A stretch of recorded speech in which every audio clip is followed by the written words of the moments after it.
Quando os crentes falam da Trindade, eles querem dizer que há uma santa e eterna trinidade de pessoas na única divindade. Com a luz da revelação do Novo Testamento, estes são conhecidos como Pai, Filho e Espírito Santo, três pessoas divinas distintas e distinguíveis, mas inseparavelmente uma em essência, em conhecimento, em vontade, em amor, em graça e em poder, coigual e coeterna. A divindade é uma, mas as pessoas são três em um e um em três.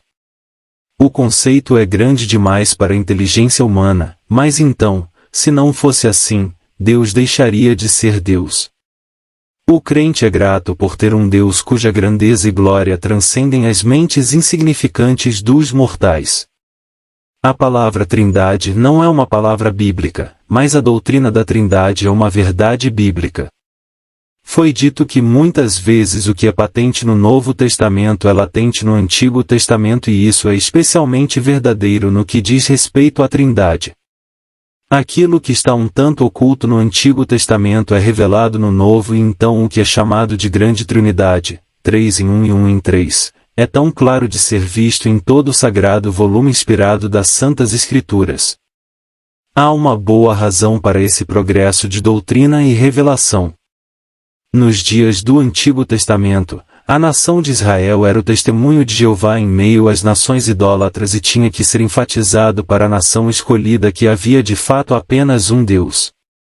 Foi um erro grosseiro supor, como os gentios, que havia muitos deuses.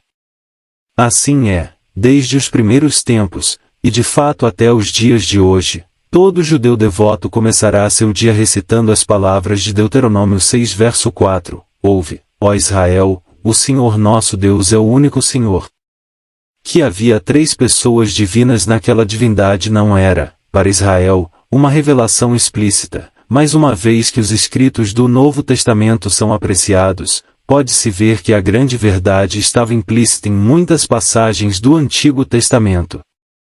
Jeová havia chamado Israel para fora do Egito para que eles fossem adoradores do único Deus verdadeiro e uma repreensão às nações vizinhas que adoravam muitos deuses e que, na linguagem de Romanos 1 verso 23, mudaram a glória do Deus incorruptível em imagem feita semelhante ao homem corruptível, e às aves, e aos quadrúpedes, e aos répteis. As nações tinham deuses de ouro e prata, de madeira e pedra. Infelizmente, porém, Israel às vezes também sucumbia à adoração de ídolos e honrava outros deuses, apesar dos tratos bondosos de Jeová com eles.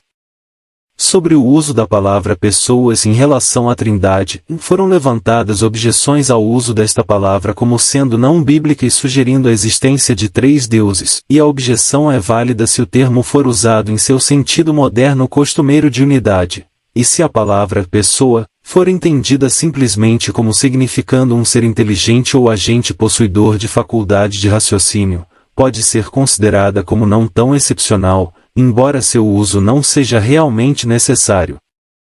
Tendo dito isso, no entanto, se consultar o dicionário Vini, vamos ver ele superabunda no uso das palavras pessoa e pessoas e, de fato, é difícil saber de que outra forma se referir aos santos três da divindade. A palavra pessoas será, portanto, usada com a devida reverência e inteligência ao longo desta presente meditação. Como já foi mencionado, a doutrina da Trindade não é específica ou explicitamente ensinada no Antigo Testamento, mas com a iluminação do Novo Testamento a grande verdade pode então ser claramente vista em muitas passagens. O versículo de abertura do Antigo Testamento diz, no princípio criou Deus os céus e a terra, Gênesis 1 verso 1. A palavra Deus é o hebraico Elohim, e Elohim é uma palavra plural. Quão significativo é que o primeiro título divino em nossa Bíblia seja uma pluralidade. Se for contestado que às vezes o plural hebraico é empregado simplesmente para implicar grandeza, majestade, magnificência, e não necessariamente uma pluralidade no sentido comum da palavra, é claro que isso é bastante correto. Mas que este não é o plural de majestade é confirmado um pouco mais tarde no mesmo capítulo pelos pronomes plurais que são usados quando Elohim diz, façamos o homem à nossa imagem verso 26. no versículo de abertura da Bíblia, um título empregado que só pode ser entendido pelo reconhecimento de uma pluralidade de pessoas na divindade.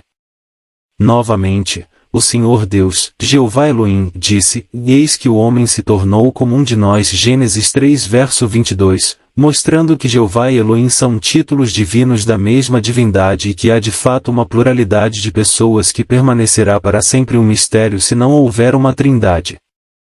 E mais uma vez, é Jeová quem diz: desçamos e confundamos ali a sua língua. Gênesis 11 verso 7. Quando é reconhecido que há uma pluralidade de pessoas divinas na divindade, é fácil discernir alusões a isso em outras passagens familiares do Antigo Testamento. Na bem conhecida bênção arônica de Números 6 versos 22 a 26 pareceria a muitos haver tal alusão. O Senhor te abençoe e te guarde, o Senhor faça resplandecer o seu rosto sobre ti, e tenha misericórdia de ti, e o Senhor sobre ti levante o seu rosto e te dê a paz. A tríplice repetição do grande nome certamente implicaria para muitos o fato da Trindade, enquanto as respectivas bênçãos que se seguem estão de acordo com os graciosos ministérios do Pai, Filho e Espírito Santo. Então, naquela memorável visão dada ao profeta Isaías, ele viu os serafins e os ouviu clamar uns aos outros: Santo, Santo, Santo é o Senhor dos Exércitos. Isaías 6 verso 3. Para o incrédulo ou para o unitarista, essa repetição em atribuir santidade pode não significar nada, mas para aqueles que acreditam na maravilha da Trindade, aqui está mais uma alusão a esta grande verdade. Outras escrituras do Antigo Testamento que são denominadas messiânicas, como Isaías 61 verso 1 e Salmos 110 verso 1, e que serão consideradas mais tarde, novamente transmitem à mente do crente a mesma doutrina da Trindade.